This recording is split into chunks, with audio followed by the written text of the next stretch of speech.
नमस्कार, Taratara boys YouTube channel के अंदर आप सभी का एक बार फिर से बहुत बहुत स्वागत है। और आप हमारे चैनल पर नए हैं तो चैनल को सब्सक्राइब ज़रूर करें। वही दोस्तों, दिल्ली से लगाकर पूरे भारत में चल रहे किसान आंदोलन को लेकर लगातार मोदी सरकार से वार्तालाप की जा रही है किसानों के द्वारा। लेकिन किसानों के हित में लिए गए दो बड़े कानूनों पर किसान अभी भी इस बात को मानने को तैयार नहीं है कि वो बिल उनके विरोध में है या फिर उनके समर्थन में। लेकिन कल रात हुई गृह मंत्री अमित शाह के साथ में बैठक और मुलाकात के बाद में किसान आंदोलन के बिलों को रद्द करने की बात सामने नहीं आ रही है। और अमित शाह ने साफ तौर पर मना कर दिया कि इन 3 बिलों को वापस नहीं लिया जाएगा। जिसके बाद में यूपी के सीएम योगी आदित्यनाथ ने कड़ी चेतावनी दे दी है किसानों को जो आंदोलन कर रहे हैं यूपी के अंदर कि अगर वो घर नहीं लौटे तो उनके खिलाफ बड़ा एक्शन भी लिया जाएगा। जिसके बाद में किसान उत्तर प्रदेश के किसान वापस घर लौटने की तैयारी में है। और यहाँ तक कि कई किसानों के ये बयान भी सामने आ चुके हैं कि मोदी सरकार के द्वारा लाए गए 3 कानूनों के बीच में जो बिचौलिए होते थे, जो किसानों की फसल को बीच में ही खा जाते थे, अब उनको पैसे ना मिलने की वजह से वो लगातार लोगों को भड़का रही है। दूसरी ओर असदुद्दीन ओवैसी की हैदराबाद के अंदर हार होने के बाद वो लगातार बौखलाए हुए विवादित बयान दे रहे हैं, जिसको लेकर भी केंद्र सरकार ने अब सख्त एक्शन लेने की तैयारी में है कि हैदराबाद का नाम तो बदलेगा लेकिन असदुद्दीन ओवैसी की पार्टी का पूरी तरह से नाम और खात्मा करके छोड़ देंगे। दूसरी ओर किसानों से मुलाकात कर लौटे दिल्ली के सीएम अरविंद केजरीवाल को नजरबंद भी कर लिया गया था, जिसके बाद में आम आदमी पार्टी के नेताओं के द्वारा लगातार बयानबाजी भी शुरू कर दी गई थी। वहीं महाराष्ट्र की एमवीए गठबंधन के अंदर बड़ा भूसाल आ चुका है। शिवसेना के करीब 17 विधायकों ने बीजेपी के अंदर शामिल होने की बात सामने आ रही है और उनके इस्तीफा देने की बातें भी सामने आ रही है, जो सबसे बड़ा झटका लगा है महाराष्ट्र की राजनीति में। क्योंकि पिछले कई दिनों से लगातार बीजेपी के पूर्व सीएम देवेंद्र फडणवीस लगातार ये बयान दे रहे थे कि इस बार महाराष्ट्र के अंदर 1 साल पूरा करने के बाद तगड़ा झटका होगा एमवीए गठबंधन महाविकास आघाड़ी की सरकार को। क्योंकि महाविकास आघाड़ी की सरकार अब किसानों के समर्थन में भी आ चुकी है और शरद पवार के नाम पर योजना का उद्घाटन भी कर लिया गया है। वही दोस्तों, अगर आप भी चाहते हैं कि वो भी बीजेपी के साथ समर्थन करे तो इस वीडियो को लाइक और कमेंट बॉक्स के अंदर जिंदाबाद बीजेपी जरूर लिखे। वहीं असदुद्दीन ओवैसी की आवाज टाइट करने वाले अमित शाह ने बड़ा बयान दे दिया है और अब केजरीवाल के भी रुख बदले हुए नजर आ रहे हैं जब से वो अंदर बंद किए गए। उसके बाद में अब शरद पवार और जहाँ एक और उद्धव ठाकरे की उल्टी गिनती भी शुरू हो चुकी है, जिसके चलते अब बड़ी खबरें भी सामने आ रही है। दूसरी ओर पश्चिमी बंगाल के विधानसभा चुनाव को लेकर बड़ा खुलासा और बड़ी ब्रेकिंग न्यूज सामने आ रही है। ओपिनियन पोल के अनुसार कि इस बार पश्चिमी बंगाल में ममता बनर्जी की वाट लगती हुई नजर आ रही है। ओपिनियन पोल के अंदर और सट्टा बाजार के अनुसार टीएमसी पार्टी को सिर्फ 59 सीटों का ही ओपिनियन पोल दिया जा रहा है। और इस बार भाजपा पीएम मोदी और गृह मंत्री अमित शाह का काफ़ी ज़्यादा रूप दिखाई देने वाला है। लेकिन हैदराबाद के चुनाव में हुई पलटी के बाद में अब महाराष्ट्र के बीएमसी के चुनाव में भी पलटी होगी और बड़ा धमाका भी होगा महाराष्ट्र के जो चुनाव होने वाले हैं बीएमसी के, इसके अंदर भी। वहीं उद्धव ठाकरे की सरकार को लेकर भी तरह तरह के सवाल उठने खड़े हो चुके हैं और किसानों के आंदोलन में समर्थन कर रही कांग्रेस पार्टी के करीब 23 एमएलए के इस्तीफा देने की बातें सामने आ रही हैं। यहाँ तक कि उन्होंने सोनिया गांधी के खिलाफ में मोर्चा खोल के रखा हुआ है। इसकी वजह से सोनिया गांधी और राहुल गांधी और कांग्रेस वरिष्ठ कमेटी के नेताओं ने उनके खिलाफ एक्शन लेने की तैयारी के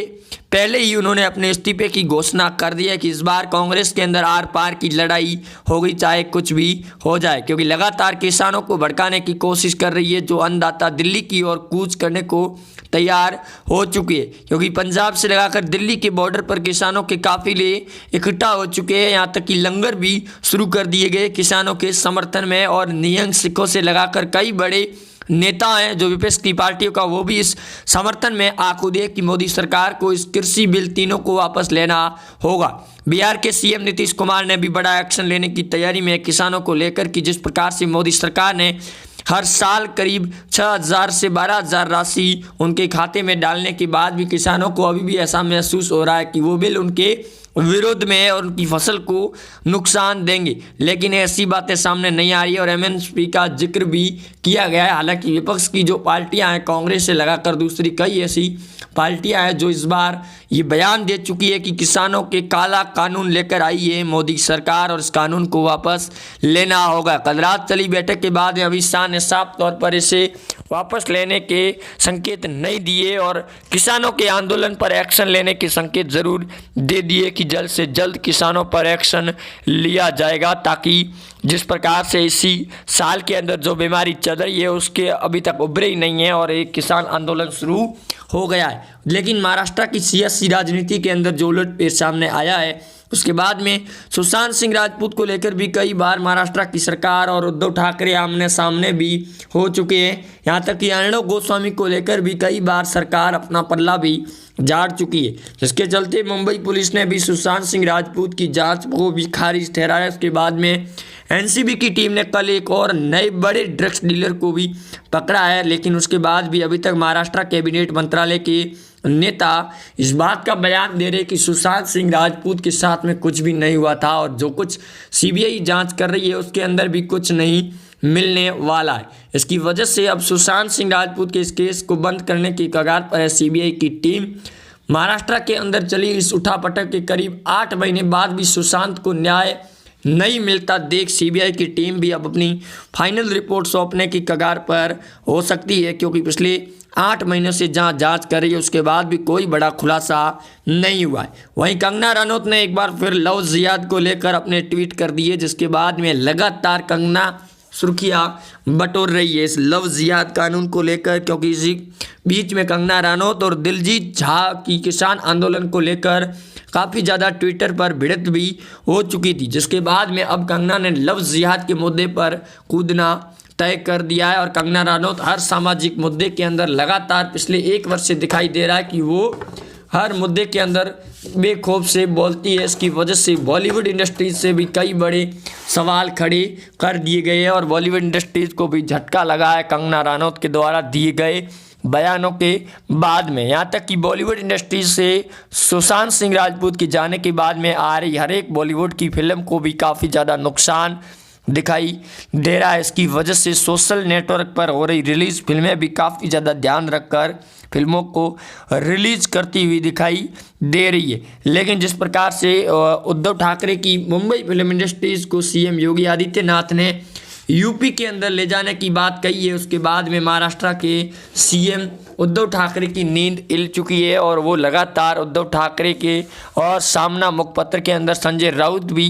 जहां योगी आदित्यनाथ को चेतावनी देते हुए शब्द भरे बयान भी और हेडलाइन भी दे रहे हैं। यहाँ तक कि उद्धव ठाकरे ने भी बयान दिया था कि महाराष्ट्र से फिल्म इंडस्ट्रीज ले जाना किसी का खेल नहीं है, क्योंकि योगी आदित्यनाथ के यहाँ बैठक लेने के बाद में अक्षय कुमार ने भी कई बड़े प्लान योगी आदित्यनाथ को दिखाए थे। उसके बाद में कई बड़े डायरेक्टर और प्रोड्यूसरों ने योगी आदित्यनाथ से मुलाकात भी की थी, लेकिन जो किसानों के मुद्दे को लेकर जंग छिड़ी हुई है इसके अंदर भी विपक्ष की पार्टी के विस्फोटक खुलासे हो रहे हैं, क्योंकि कांग्रेस के खुद नेता इस बात का जिक्र कर रहे हैं कि जो बिल लाई गई है उसके अंदर जो बीच में काम करने वाले लोग थे मंडियों के अंदर उनको भारी नुकसान होने की वजह से और उनकी रोटी बंद होने की वजह से वो लगातार लोगों को भड़काने की कोशिश कर रहे हैं। वहीं जो दिल्ली के अंदर हो रहे प्रदर्शन और उनके बॉर्डर पर इकट्ठा हुए किसानों के अंदर लंगर शुरू हो चुके हैं और सरकार के खिलाफ में वो प्रदर्शन करने की बातें भी कर चुके हैं। यहाँ तक कि नियंक सिखों के द्वारा वहाँ पर अभ्यास सत्र भी शुरू कर दिया गया है किसान आंदोलन को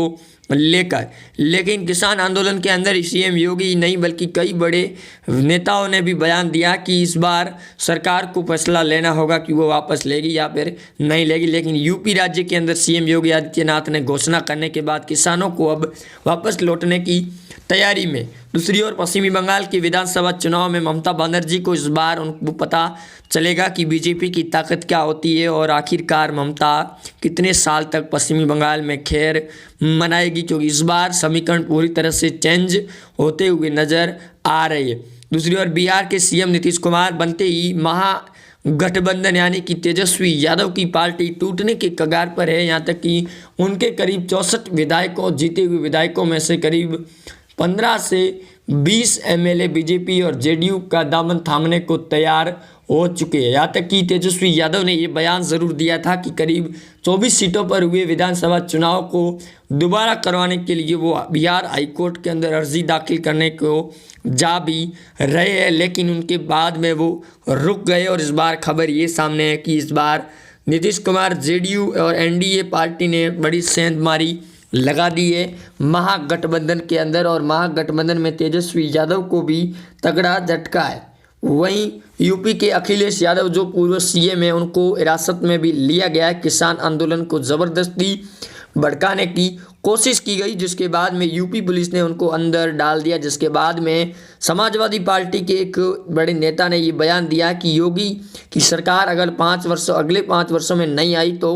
उत्तर प्रदेश की पुलिस पर भी बड़े एक्शन लिए जाएंगे, क्योंकि वो फर्जीवाड़े के तहत चला रही है और जो कुछ भी जो प्रदर्शन कर रही है उसके अंदर भी फर्जीवाड़ा दिखाई दे रहा है। इसकी वजह से अगर सरकार योगी की गई तो उनके खिलाफ भी बड़ा एक्शन लिया जाएगा, क्योंकि वो लगातार लोगों को डराने की कोशिश कर रही है और कानून को भी नहीं मान रहे, क्योंकि लफ्जियात कानून लगने के बाद में काफ़ी ज़्यादा प्रभाव भी पड़ता हुआ दिखाई दे रहा है। वहीं आप जुड़े रहेंगे हमारे साथ, चैनल को सब्सक्राइब जरूर करें। जय हिंद, मिलते हैं नए अपडेट में, तब तक के लिए धन्यवाद।